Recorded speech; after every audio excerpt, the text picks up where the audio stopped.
Le marché parisien toujours en baisse, on perd 1,1% sur le CAC après une progression de 3% hier. On va en parler avec Romain Daubry, membre de la cellule Info d'Experts de Bourse Direct. Bonjour Romain, ravi de vous retrouver.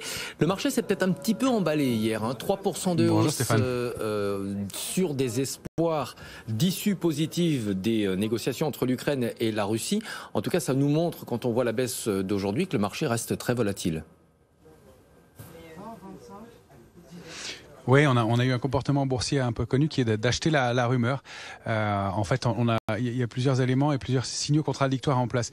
Déjà, on est arrivé à atteindre des cibles graphiques haussières quasi maximales, ou en tout cas sur certains indices. Une zone qui est située entre 15 090 et 15 545 sur le Nasdaq. Pas tout à fait sur l'Eurostoxx, puisque la cible est entre 4 035 et 4 079. Sur le CAC 40, on l'a fait parfaitement. C'était la zone 6 746, 6 814.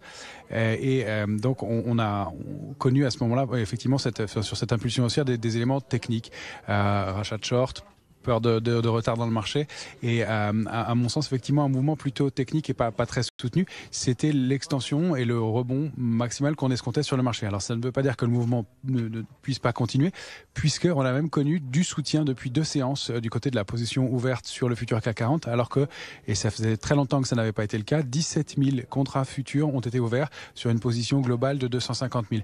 Donc il y a eu du soutien dans cette hausse. Reste que les signaux sont contradictoires puisqu'on arrive sur des niveaux de résistance qui sont vraiment clés, vraiment majeurs. Les niveaux qu'on indiquait à l'instant sont des niveaux en dessous desquels on a accéléré et au-dessus desquels on a construit toutes les figures de retournement baissière sur la plupart des indices depuis donc octobre à février dernier au moins, voire plus pour des indices comme le DAX. Donc on a une structure où probablement on va plus avoir beaucoup d'éléments d'avancée et peut-être une évolution latérale dans un grand trading range. Alors à Paris, le trading range ce serait 6456 en bas, 6539 la zone basse, et en haut 6746, 6814. Donc une logique sectorielle qui à mon avis va être un peu pénible maintenant, indicielle pardonnez-moi, qui va être un peu pénible maintenant avec pas beaucoup d'intérêt. Il faut dire aussi qu'à très court terme, on arrive sur l'échéance de mars, la fin du mois de mars. Il peut y avoir, compte tenu de la volatilité qu'il y a eu au cours du mois, des arbitrages, des éléments techniques dans les ajustements dans des fonds, et ça peut avoir aussi des incidences. On note aussi que les investisseurs, encore un signal contradictoire, les investisseurs sont moins couverts sur ces niveaux-là. Il y a eu plus d'options d'achat ouvertes et donc ça rend le ratio de couverture moins prudent. Donc plus d'optimisme au haut de marché, c'est un peu risqué aussi. Et en même temps, des niveaux qui vont être très très difficiles à franchir. Il va falloir des drivers très forts. Je vois pas lesquels dans l'immédiat. Alors on peut imaginer une annonce d'un cessez-le-feu, de la fin du conflit ou quelque chose qui fasse faire une accélération haussière ponctuelle, mais difficile d'imaginer d'aller déborder avec le momentum qu'on a actuellement de façon durable ces niveaux. Donc probablement une consolidation.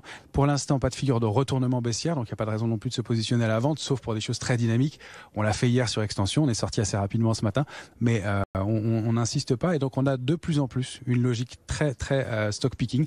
On va chercher des titres sur lesquels on arbitre et on est assez agile, on bouge rapidement. Alors pour vous donner des exemples, aujourd'hui on est rentré sur Assystem qui franchit de nouveau plus haut, sur à titre beaucoup plus spéculatif et des plus petites positions on a pris Mediantech et puis aussi Pernod Ricard qui donne des signaux intéressants. Donc on procède comme ça à des arbitrages un peu plus rapides, mais on reste assez prudent et vigilant dans ce marché. Merci beaucoup Romain. Romain Daubry, membre de la cellule Info d'Experts de Bourse Direct. Il est 16h40.